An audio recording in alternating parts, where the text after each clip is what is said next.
at mga Demata family kasama Sister Estrella at Ma'am Beach kasama si Anton at saka si Kat Bunagan.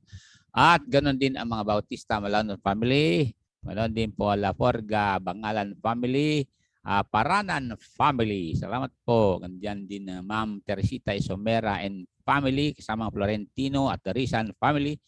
Nandyan si Ma'am Dinalyn Rombawa Balunos kasama si Sophie at saka si James. Good morning, James. At nandyan si Ma'am Lailani De Leon Tagala. Doon din po ang mga taga-Alcala. Dami pala ninyo dyan. Nandyan ang Sister Joby Lesteros Chopilo from Santo Niño. Ayun. Salamat po. Ay, nandun si Ted Legacy nanonood from Dubai. Yan ang talagang ikinakatuwa ako bilang uncle nyo. Dahil you need to be ready when the Lord Jesus Christ will come. Lemor Alans. Ayun. Salamat nandiyan ka ha. Yes, nandito rin si Ma'am Teresita Portugal. Good morning. Sabi niya sa atin sa Pilipinas. Nandun po kay Brother Renato Cruz and family. Saksak mo lang sa malaking screen niya para naman makita kalbo ko. Ma'am, ayun, si Rosalina Alpay Magada and family. Brother June Miliante Gerardo and family. Sir Melito Cruz, Corpus pala and family. Nandyan si Iris Dayan. Ay, salamat po. Kasama sa virtual. Nandito po ang aking apo na si Catherine Galay Silagaya daw. Tingnan niya. Ang dami pala ninyo na dito naghintay. Oo, salamat po sa inyong lahat. Okay, ganon din ang mga, si Pastor Tom at Susan Manalo Domrique. Have a blessed Sunday raw sa atin dito. Okay, at salamat kay Pastor Kaalim, nandiyan kayo at I pray for you na magandang meeting sa police by Monday. Sama si Pastor Reggie para maraming pulis na masave. Okay, punta tayo sa lesson natin, Sir James. Good morning, Batong's family. And doon din ang mga Andaya family. Okay, kung nandiyan kayo, nabati ko rin ang mga Binaraw family. Ayan, si Sir Binaraw. Sama mga Ancheta at Peralta, mga Melad Alayban family. Ganun din po ang mga sila Sir Pagalilawan, Dumlaw, Pagulayan. Nandun si Ponayo, Pastor Ponayo. Gandang oras sa iyo, brother. Ready? Read Hebrews 11:28. Usapan natin uli yung Passover. Ngunit ang tingnan natin ngayon yung application, Sir James. Okay. Ano sabi niya rito? Lahat naman tayo para magkaroon tayo ng unified spirit. Ready, read.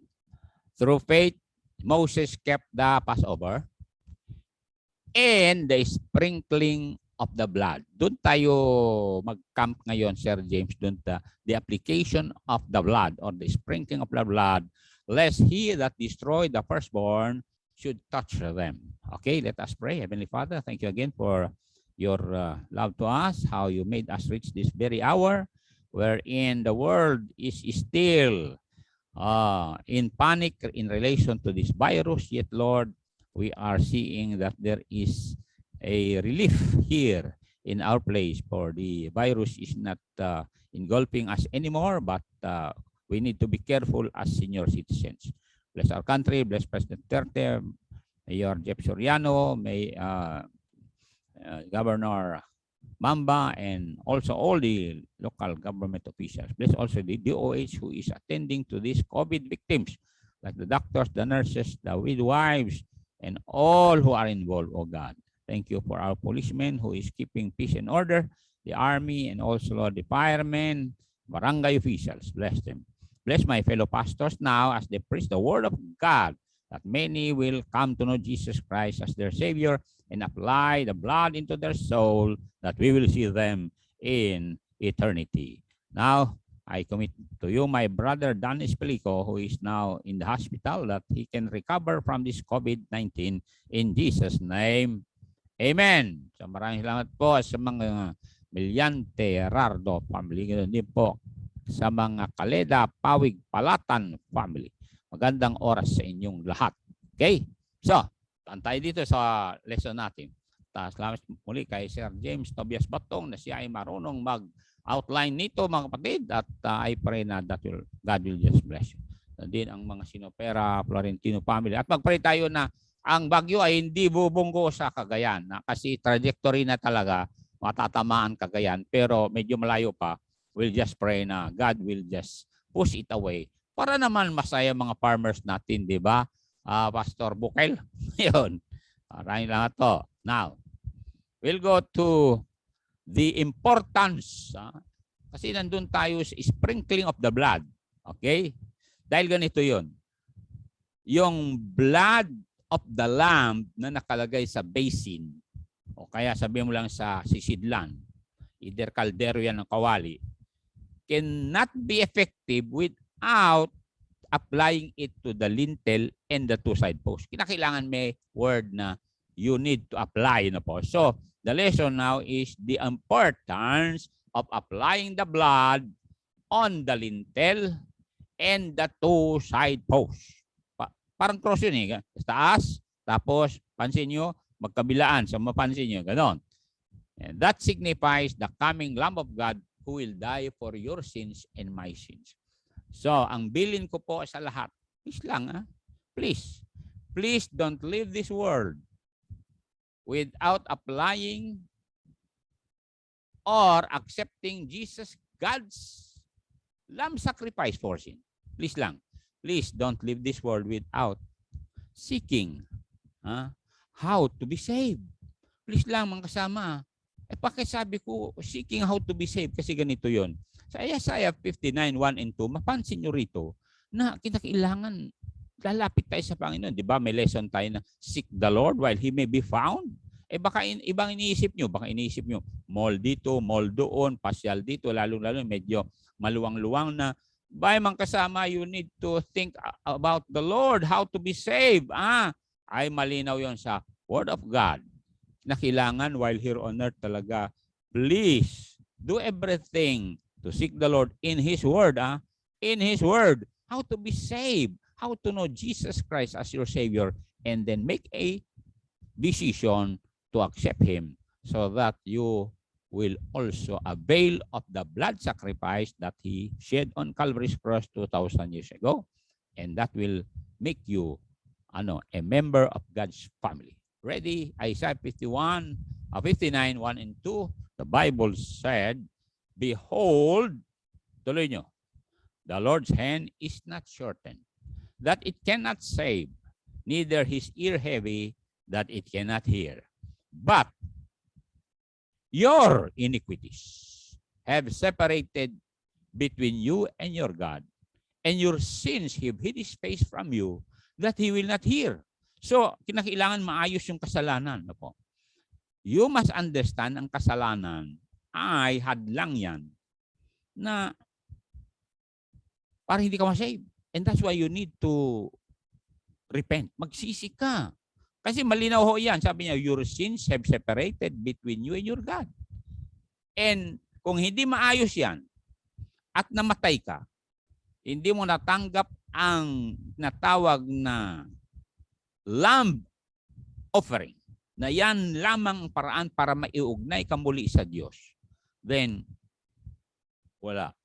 Sayang. Sayang lang. Kaya nga, dito sa Bible, sa 55 verse 6, habang may pagkakataon pa, do everything while there is time to go to the Bible and see in the New Testament that your only hope for heaven is Jesus, the only way. Sabi nga niya Okay, 55:6. Para maintindihan nyo na gusto ng Diyos na lumapit kayo sa Kanya. Ready, read. Seek ye the Lord while He may be found. Call ye upon Him while He is near. Ay sabihin ko sa inyo, kinakailangan nyo yan ngayon while He is near. Bakit? Pag pumutok ang Third World War and naghahari ng Antichrist, it's too late. Pastor, bakit sinabi Third World War?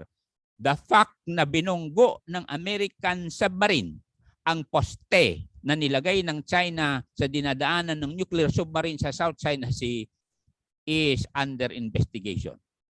When that will be found out that the Chinese had planted a concrete post doon sa dinadaanan ng nuclear submarine, then there will be something else. Ano ho? May mga kasama. Alam mo yung China kasi nagsabi yan noong February 1, nalala nyo, 2021, na wala nang dadaan sa South China Sea. Sabi ng Amerika, we will still exercise the freedom of navigation. So ang ginawa ng China, nalala niyo yun? Yung 280 militia ship na nalala niyo yun? Yan ang ginawa ng 280 militia ship.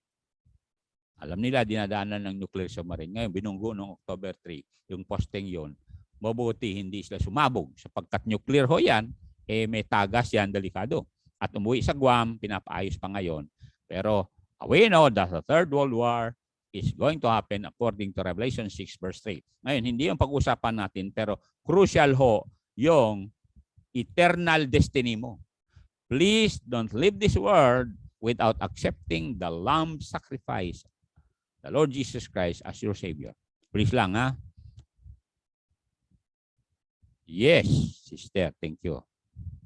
Talagang accountable tayo sa lahat. Kaya nga nandito tayo sa television, and salamat, since we are accountable, you who understand this is sustaining and maintaining this ministry. Kasi kung wala din kayo magsuporta, wala din ako. Wala din ako rito. How can we continue? Tulad ng television at Zoom. Ano ho? Zoom ho ito, hindi Facebook na maliit na cellphone ang ginagamit ko. Hindi ho. Kundi Zoom, binabayaran ho ito. Remember, katulad yan, nagpapadala tayo ng mga pastor to the regions beyond. Expensive yan. Pero, sabi na Apostle Paul, I would rather spend and be spent for you in order that when you die, and you had accepted Jesus Christ as your Savior, we will see you in heaven. Ngayon, when you die by neglecting or suppressing the truth, it's no longer in our part to be responsible and accountable dahil we have warned you. Ano po? So we'll go to the facts now. Simple facts about application. Punta muna tayo, Sir James, sa negatively considered. No po? Okay? Ito ay mga halos day-to-day na simple facts. Ano po? So, sabi niya rito, negatively considered. Any medicine prescribed by the doctor that will not be accepted is worthless. Narinig niyo? Ganon din sa blood, dun sa Egypt, nalala niyo? Kung hindi nila nilagay sa taas yung lintel at saka 2 side posts, worthless. Naibuhos yung dugo ng lamb, worthless. Yan ang gusto kong malala ninyo.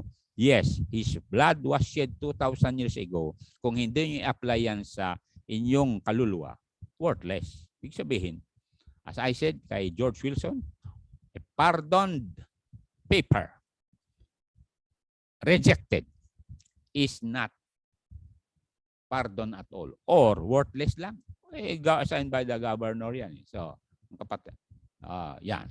So you see, mga kapatid, you must understand that the blood is there, available, pero dapat you must repent and call on Jesus. Ganun ho yan. So number 1, negatively considered in application of the blood ay ganito. Simple daily reminder lang to, no po. Any prescribed medicine or any medicine prescribed by the doctor that will not be accepted is worthless. Kasi may doktor, di ba? Tulad yan. Marami tayong mga doctors. Kaya nga, tulad yan, i-prescribe ng doktor na itong inumin nyo dahil meron kayong symptoms. O, ininom nyo. And what happened? Gumaling kayo katulad namin, you see. So, punta tayo sa Matthew chapter 9, verse 12, na you need a physician. Okay? And then, all of us needs the Lord Jesus Christ as the great physician. You see? So tingnan natin sa Matthew chapter 9, verse number 12, and punta tayo sa 13 mamaya para makita nyo na importante na may medicine ang kaluluwa nyo. Kung gaano may medicine ang inyong katawan, ay kinakailangan meron din antidote ng inyong sin, the Lamb of God that takes away the sin of the world. Mapansin nyo rito, sabi niya, basahin natin. O, hintayin ko kayo. Ready, read. But when Jesus heard that, he said unto them, they that be whole need not a physician, but they that are sick. Pakita niyan? So tayo lahat ay sick with S-I-N, sin. Ngayon, kung may COVID kayo, punta kay physician, di ba? And they will give you some prescribed medicine. Ngayon, tayo naman, lahat tayo ay infected with the COVID from Adam. Look at verse number 13. Lahat tayo yan. And that's why we need Jesus. Ano sabi niya? Go ye and learn what that meaneth. I will have mercy and not sacrifice. For I am not come to call the righteous, but sinners to repentance. Kung alam mong may kasalanan ka, diba, kasalanan mo worry. Kasalanan mo ay inggit, selos, o kaya worldliness. Kasalanan mo, nakikisama kasi hindi mo asawa. Magsisi ka. And sabi ni Jesus, ikaw ang pakay niya na iligtas kung magsisi ka. Kasi ang role ni Lord Jesus Christ to come here is to save sinners who will repent. Ganun yan. Lahat ay pwedeng masave. Remember, yung blood of the lamb in Egypt is available for all. Pero yung mga nag-apply lang, kumuha doon sa dugo, doon sa basin, at ni-apply nila doon sa taas ng pintuan at sa kabilang gilid, yun lang ang nasave. You see? So, yan ang facts number 1. Facts number 2, any, punta tayo sa mga sundalo, baka may nanonood sa akin. Ayan. Any high-powered firearm, if not used in combat, will just make the enemy die of laughter. Okay, ulitin ka. Any high-powered firearms, if not used in combat, will just make the enemy die of laughter. Ito, alam na niya, di ba? $85 billion worth of firearms na iwan ng mga Amerikano sa Afghanistan. Ginamit ba ng Afghan soldiers? Ala, kaya after 8 days, talo sila. Mantaki mo, natiklop sila with all those high-powered firearms na talagang high-tech. May mga kasama. Sayang nga eh. Ngayon, binibenta daw ng mga Taliban kasi walang makain. Alam nyo kung malapit lang dito, halimbawa, nakakonect lang tayo, halimbawa, ang Afghanistan ay katabi lang ng Abra, ay, pwede tayo punta doon. Bakit? Mura lang ang M14 at M16. Ha? Oo, mga kapatid. Okay. So, salamat po sa mga nanonood. Okay. Ito mga kapatid. Punta tayo sa Old Testament na makita nyo, meron din isang tao rito, meron siyang armas, pero hindi niya ginamit. Kawawa lang. Tinalo ni David. Okay. Tinalo ni King David. 1 Samuel 17:51. Tignan nyo.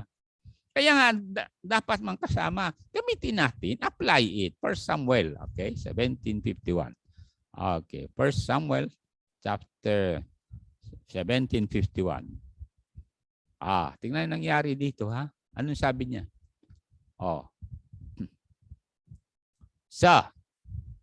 Tingnan nyo. Nung tinamaan si Goliath ng bato sa ulo, alam niyo sabi ng Bible, sa verse 51, begin, therefore David ran and stood upon the Philistine and took his sword and drew it out of the sheath thereof. Ibig sabihin, yung espada ni Goliath nandun pa sa scabbard niya. And slew him and cut off his head therewith. And when the Philistines saw their champion was dead, they fled. Mantakin mo yan. Yan ang delikado mga kasama. Maaring yung sword of the Lord, yung Bible, hindi nyo pa ginagamit, gamitin nyo yan sa buhay nyo. Gamitin nyo yan para mag-soul winning. Ganun yan, ishare nyo sa kapwa nyo para sila naman ay ma-encourage. Mantakin mo yan. Malinaw sa Bible na may mga tao na sasaktan. Don't you know that? Frustrated sa buhay, disappointed sa buhay. Pinangakuan na hanggang ngayon. Hindi pa talaga ginaganap ang pangako. Baga sa pako, naipako, nangalawang na. And they are frustrated. And they need encouragement. The encouragement is, God loves you, makakaraos ka rin dyan. And all you have to do is to pray earnestly, come to Jesus and sabi mo, isumbong mo lahat yung ginawa sa iyo ng mga taong yan. Ay, sabi ko sa inyo, sabi niya, huwag kang mag-alala anak, ako gaganti. And one day, sabi ng Ecclesiastes 3:11, God will make all things beautiful for you. Kaya nga, nakalagay sa Bible na you need to be patient. Pero, much patience. Tingnan niyo itong 2 Corinthians 6:4. Much talaga. Kasi ang fruit of the Spirit ay long suffering. Nalala niyo, yung long suffering. Ayan. Kaya salamat. 2 Corinthians 6:4.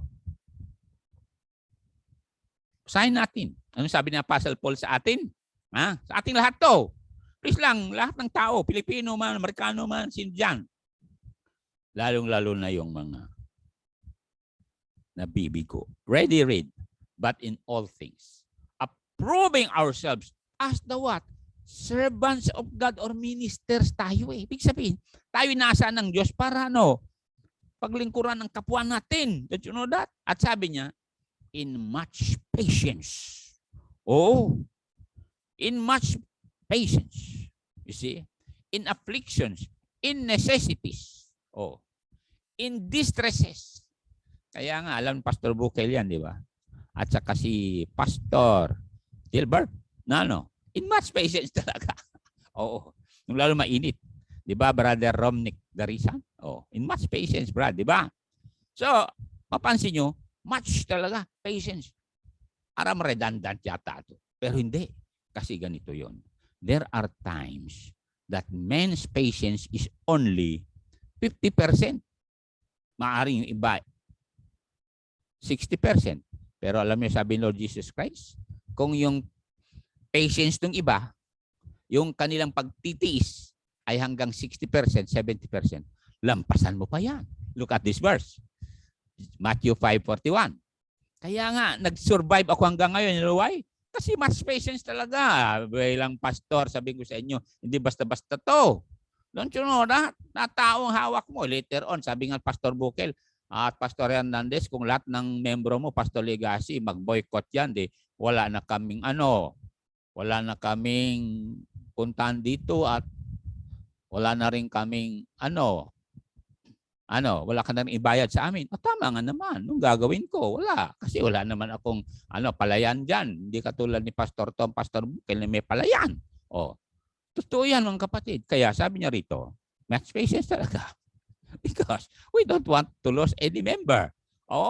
Siyempre kung bakain din tayo, mabuti kung lahat ng nanonood dito sa akin, magpadala yan, hanggang text-text lang yan, di ba?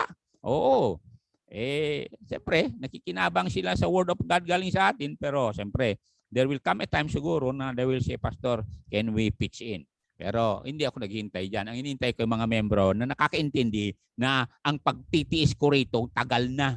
2, 3, 4 decades na dito. And ang ginagawa natin mga kapatid, so that we can survive and become overcomer, ayun sabi niya, and whosoever shall compel thee to go a mile, 1 mile, 1,500 meters. Go with him, Dwayne. Ibig sabihin, lampasan mo pa. Dwayne means 2 miles. You see? Ay, naintindihan ko yan sapagkat kung punta ka sa lugar namin, mga kasama, ay naintindihan ni Pastor Kaalim yan. Yung mga pumunta roon, yung mga pastor punta roon. Nung araw ka talaga, magmula dun sa Kabugaw hanggang dun sa lugar namin. 1 day yan. 1 day talaga. So, talagang mapudpud na yung tsinelas mo. Hindi ka pa nakarating doon. Maya-maya, ang paa mo na makapaa ka na lang. And I've learned to be patient. Why? Because, alam mo sa mga native, kung sabihin nila na, dyan lang bahay namin, magbilang ka ng ilang bundok yan. Much patience talaga. And God groomed me to be seasoned with every rough and tough roads of life in order that I can comfort you, knowing that Jesus said, follow me. When you follow Jesus, hindi basta-basta magkasama, you will experience all the shame and reproach. Sabi ko sa inyo. Pero what will you do? Keep following. Pagkat That's the only way we can help others. Why? Because sabi nga ni Pastor Darwin, someone is watching you, sabi sa akin. And when you fall, marami din madamay kasi meron din tinatawag na domino effect. And that's why, sabi ko sa Panginoon, Lord, every morning I present my body, a living sacrifice, holy, acceptable unto God, which is my reasonable service. And Lord, sabi ko, help me not to be conformed to this world para walang ma-open sa akin. Oo, sa material na bagay kasi, maraming na-open sa mga pastor kasi katulad ng kilala kong pastor. Oo, nung pumunta sa Amerika, lahat ng anak niya binilhan ng sasakyan. Ay sabi ng mga membro, bakit ginamit niyo yung mga pera para sa building? Sa mga sasakyan niyo, wala pa nga tayong building. Yung iba talaga kumalas. Siyempre nga naman, ilagay yung mga sasakyan sa daan. You see? Isa lang makapupasok doon sa parkingan ng church kasi maliit yung inuupahan pa ng church. Kaya I am so careful to be led by the Holy Spirit. Lord, sabi ko, I pray na no one will be offended sa aking buhay dito. Ganun yan. Kahit sa pananamit, salamat sa Diyos. Meron pa tayong damit dito. Okay? So, salamat po. Yeah. Okay, good. Okay, maganda na. Maganda na yung damit natin. Okay, thank you. Anyway, pagkatapos ko magbigay ng lesson sa inyo, hubarin ko ito. Maligo ako rito. Ang ganda ng lake dito. Ano po, malinaw niya. And then mangisda kami ni Brother Ray Darisan dyan. Mag-ihaw kami ng dalag, di ba? Okay. Yes. Tatayo doon sa number. Ito, meron pa pala. Look at 1 Samuel 17:41. Tingnan natin. Kanina hindi nagamit yung armas ni Goliath. Kaya gamitin yung armas, kayo mga sundalo, hindi yung tawanan lang kayo ng mga kaaway. Gawin ninyo yung ginawa Santa Teresita at saka sa Samar. Anong ginawa ng Air Force natin? Ginamit nila yung drone galing sa Israel. You see? Ginamit nila yung helicopter na Nakita ba nyo yung nangyari sa Samar? Rocket firing helicopter. Bay, ang daming namatay NPA doon. Totoo, masakit man. Pero, siyempre, sabi ng taga-Samar, pagod na kami, nagsusuporta sa NPA. Kayo naman mga sundalo, alisin yung mga yan. Ginamit nila yung mga high-powered arms. Tuloy, kawawa naman. So, ang gagawin natin mga kasama, magpatuloy para yung mga anak natin, hindi mag-NPA. Ibig sabihin, rebels kasi mga yun. Okay. 1741. And the Philistines came, or the Philistines, singular, came on and drew near unto David. And the men that bear the shield went before him. So hindi pa hawak ni Goliath yung kanyang kalasag. May maliit na tao doon nakahawak. Paano yun? You see? Usually, umaasa tayo sa iba para tayo'y suportahan at protektahan. Please lang. Tama yun. May mga tao talagang ganon na. Siyempre, katulad yan. Elementary ka pa lang, high school, college, umasa ka sa magulang mo. Pero kung tapos ka na nag-aral, iho, pwede ba? Gayahin nyo yung sabi ng Bible at sundin yung sabi ng Bible, ha? Biblical tayo. Kaya naghihirap ang Pilipinas dahil may mga bata dyan, pinaaral ng husto, talagang nihubog ng husto. Saan sila? Trabaho. Mahiya magtrabaho. Gayahin ninyo yung nakita akong isang kaibigan ko, taga-Kalinga. Ang galing naman, sabi ko, pinuno niya yung pick-up niyang bago ng maraming prutas at kunanay jay, Pastor Tulay, nalakalaing detay nga prutas, nga lansones, nga meron pa. Yun. Matakim, hindi sana hiya. It's because they want to survive. Ganon yun eh. Kaya walang nangyayari sa mga kabataan ngayon sapagkat sila ay nabuhay na hindi man lang naghirap sa buhay. Diba, Hill Quintas? Tingnan mo, Hill Quintas talagang matindi ito. Gaya yung sabi dito sa Genesis, kayo mga anak, kung may asawa na kayo, kakaya na nandyan pa yung magulang nyo magpakain sa mga anak nyo. Ano sabi niya? Chapter 2, verse 24. Genesis 2:24. Kaya salamat ako na hinubog ko magulang ko na sa bundok hindi ka pwede manligaw hanggat hindi malinisan ng buong bundok at i-divert itong tubig na ito papunta sa palayan. Nakita niyo tubig na ito? Galing yan sa palayan, sa talon. Oh, bago tumulo dito, ginamit muna sa palayan yan. Narinig niyo? Kinakailangan talaga apak ka sa putik at yung mga kuko mo maputo ng putik. Pati balbas mo maputikan. Pero salamat sa oras dito. Nandyan kayo mga kapatid, ha? And look at this verse. Ready, read. Therefore shall a man leave his father and his mother. Iba sa inyo, hindi maiwanan nanay nyo kasi ang nanay nyo, konsintadora. Ha? Kaya ang tigas ng ulo mga bata. And shall cleave unto his wife, and they shall be one flesh. Kayo mga konsintadorang mga nanay, magsisi kayo sapagkat kawawa yung mga anak nyo dahil ganito yon. Kinggan yung quotation na nabasa ko ngayon lang, ha? A mother who always defend her son will one day spend for lawyers to defend their son in the court of law. Pakilagay yan, Sir James. Okay? Takin mo yan. You always defend your son. Nililigtas mo sa mister mo na disciplinarian. Samantala sabi ng Bible, spare the rod, spoil the child. Ngayon at spoil yung child dahil ginawa ng tatay, sige na lang, bahala ka na dyan mother, ha. Lumaki anak mo, nakatapos na. Anong ginagawa niya ngayon? Nandyan sa kwarto, natutulog. At anong ginagawa mo? Lola, ha. Magluto ka ng hamburger, magluto ka ng inasal. Pinapagalitan mo ang mister mo, mister, pakainin ko anak ko. Ay, may uban na yan eh. Narinig niyo? Pwede ba? Please apply what you have learned in school kayo mga kabataan para hindi kayo magiging liability sa magulang nyo. Ganon kami sa bundok ng Cordillera. Hindi kami pabigat sa magulang namin. Kami ang nagbubuhat ng mabigat na kamote. Mabigat na, sayote. Mabigat na asin sapagkat galing dito sa lowland, Tuguegarao, ang asin, pagbaba mo dun sa Kabugaw nung araw, bakit ka pa sa bundok? Kaya isang kaban asin yan. Hindi yung magulang yung nagbubuhat sa mga apo. Oo nga, mahal natin mga apo. Narinig niyo ako, ha? Narinig daw, sabi ni Yolanda. Okay. Mga kasama, ha?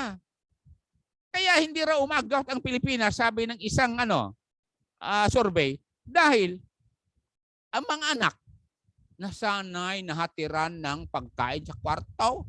Hindi kami ganoon nung bata kami. Ha? Kami, bata kami, sabi ng magulang namin, 3:30 na, tulak na manok, kese mga anak, takbo sa bundok. Anong gagawin sa bundok? Magtrabaho. Maghanap ng pako, maghanap ng labong, maghanap ng baboy damo, lalo na tag-ulan, ang dali maghanap ng baboy damo kung pag-ulan. You know why? Ang mga baboy damo kung tag-ulan, mag-ipon sila maraming kogon, ha? Tapos doon sila sisilong muna. And then, ang mangyari doon, matutulog sila doon. Ang gagawin naman namin, kuha kami ng mahabang sibat matalim. Dahan-dahan kami lumapit doon at tusukin yung naipon na kogon at sabihin ko sa inyo, matama yung baboy damo. Siyempre, kakagatin ka kung hindi ka marunong. Siyempre, kaya lang, nanonood si kabayan kong Ma'am Natalia Batoon. So, the only way you can survive in this life is to apply. Apply what you have learned. Remember, knowledge is powerful. But knowledge, if not applied, is null. Null. Alam mo yung null, ha? Null. Monol. Yan ibig sabihin nun. Okay. Sabi ni Mr. Pagad, monol kayo. Ibig sabihin, wala kayong nagawa, ha?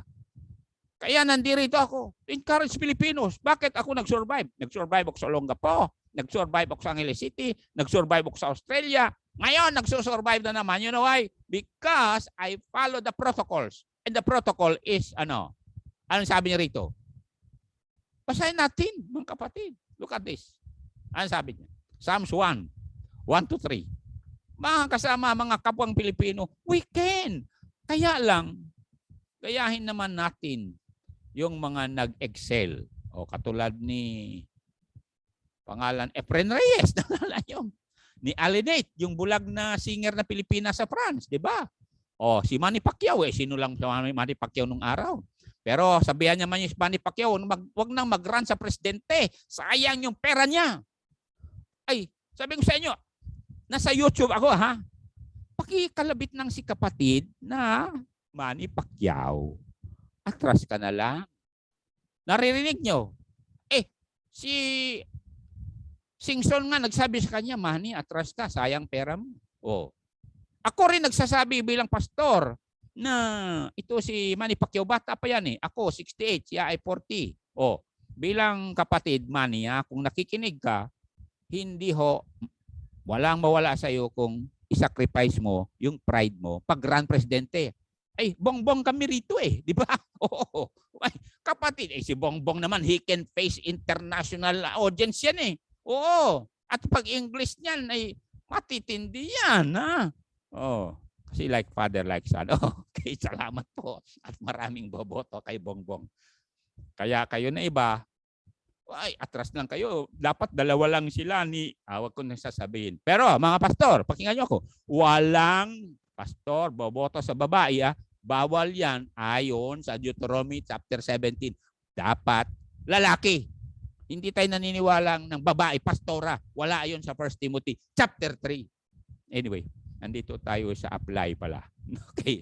Negatively considered, Sir James, high-powered firearms, if not used in combat, will just make the enemy die of laughter. Ayun, tumatawa yung mga Taliban. Bakit? Hindi nagamit yung mga high-powered firearm na iniwan ng Amerikano. Oh. Number 3, Sir James. Any Christian who is not involved in the propagation of the gospel is reprobate. Kailangan i-apply mo yung napag-aralan mo. Katulad yan, kayo. Babal ka nagalit yata sa akin dahil bongbong kami rito sa Norte, ha? Oo, siyempre, solid North kami rito. Pastor, pwede ba kayo mga pastor boboto? Yes! Oo, siyempre. Ganun yan eh. Anyway, sa inyo kung boboto kayo sa iba, pero hindi ako nagdidemand na iboto yung aking iboboto, ha? Pastor naman. Anyway, lalabas kayo na nanonood sa RBC, mag-isip-isip kayo. Gusto ba ninyo aangat ang Pilipinas? Oh yes! Remember, ayon sa World Bank at IMF, kung hindi ni-claim ng Japan yung mga hidden treasures dito, di ba? The one who is in charge and have the documents can withdraw it. Dapat maalala niyo yan. BBM, Bible Baptist Mission. Kaya lahat ng Bible Baptist Mission, talagang boto kayo, ha? Okay, sa BBM na yan. Kaya dapat tayo rito, ha? Ano sabi ko? Any Christian who is not involved by applying their knowledge in soul winning, ha? In propagation of the gospel is reprobate. Titus 1:16, tingnan niyo ito. Salamat po. Para safe daw, sabi ni May. Ay, mga kapatid, alam nyo, sa panahong ito, na kailangan nyo show your colors, di ba? Totoo yan. Maaaring sabihin ng iba, pastor naman. Siyempre, pagkakataon na natin to naman, di ba? Oh, okay, ready? Read. They profess. Ibig sabihin, Christian ka. You profess that you know God. Oh, pero ilan nang na-soul winning mo, ilan nang nasira ng Word of God. But in works, they deny Him. O, pagdating mo sa lugar nyo, anong sinishare mo? Hindi Word of God. O, being abominable. O, gumaya ka sa suot nila, gumaya ka sa inumin nila.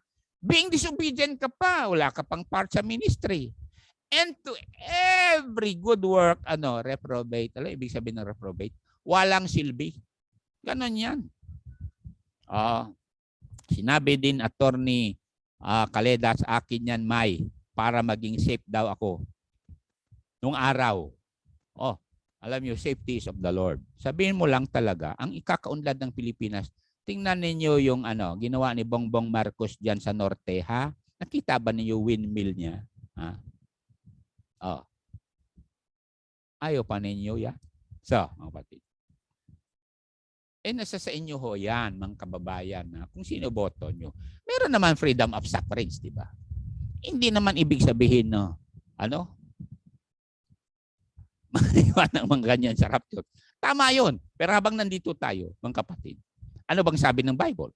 Dito sa 2 Chronicles 7:14, sino bang inaasahan ng Diyos para gagandang bayan natin? Sige nga, samantala, hindi naman bawal na piliin mo yung maging leader nyo, di ba? Hindi bawal yan. Lucas 7:14. Naasahan ng Diyos para unlad ng Pilipinas, mga Kristiyano to choose the best candidate that will make the Philippines progress. Ready, read.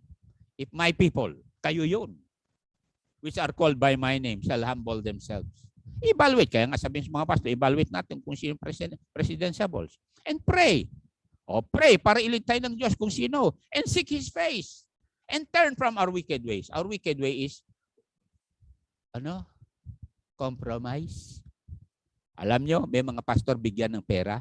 Kahit ayaw nila, babae pa mag-run, ha? Babae pa mag-run. Tanggapin lang pera pagkatapos sasabihin sa akin, Pastor Ligasi, ang babaeng ito ay maraming pera, bibigyan ka ng ganito pag boto natin. Ay, sabi ng Bible,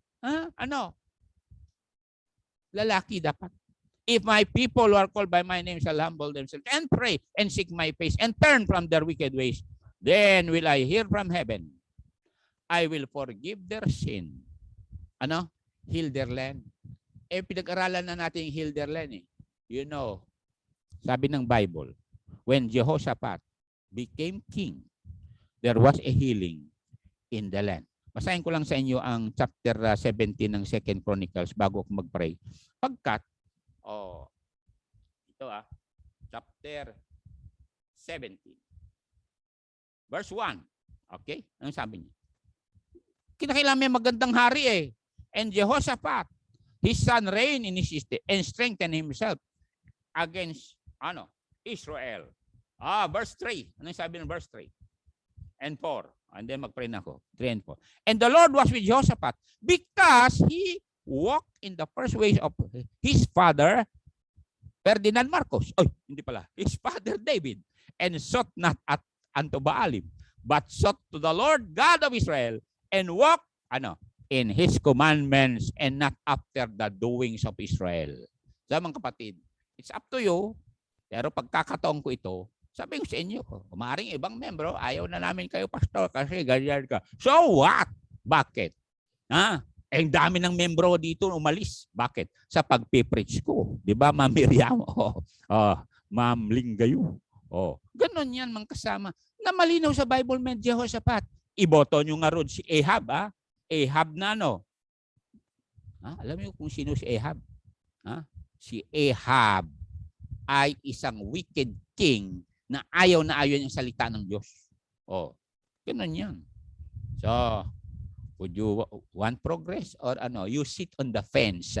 There is no time to sit on the fence kasi takot kami sa ganito, takot tayo sa ganito, kaya pastor, wag ka na lang maingay. So, bahala kayo In fact, may mga membro ako rito na they will stand to support the ministry. And we will continue to do that. Bakit? Ang gawain naman natin, sabi ko nga sa mga pulis, alam niyo mga pulis, hindi kami makapag-preach sa mga bundok-bundok na yan kung wala kayo. At kung wala tayong presidente na talagang matapang to go after the rebels. Totoo yan. Sabi nga, General Taguinod, Pastor Ligasi, talagang sabihan mga pastor muna, pag nagpunta sila sa mga bukid-bukid, huwag na lang sila mag-preach ng against NPA. Kasi kami mga sundalo, ay parang ningas kugon lang kami. Pupunta lang kami doon kung may sighting, tutungan naman. Kaya lang, if we have a president who is really interested in making our country progress, kinakailangan yung mga anay, alis din. Okay, mag-pray tayo. Lord, salamat po. Oras na ito, I brought out my heart for my people because this is the month where all candidates will file their candidacy, whether to the president or to the local. I pray that we, believers, will really pray that we will choose the right one to make the country like Israel in the time of Jehoshaphat so that there will be economic recovery. And also, moral recovery, and also divine blessing from the Lord, because you are looking for someone to be placed in the throne to rule our country like Jehoshaphat, where we will be free to preach the gospel wherever we go. In Jesus' name, amen.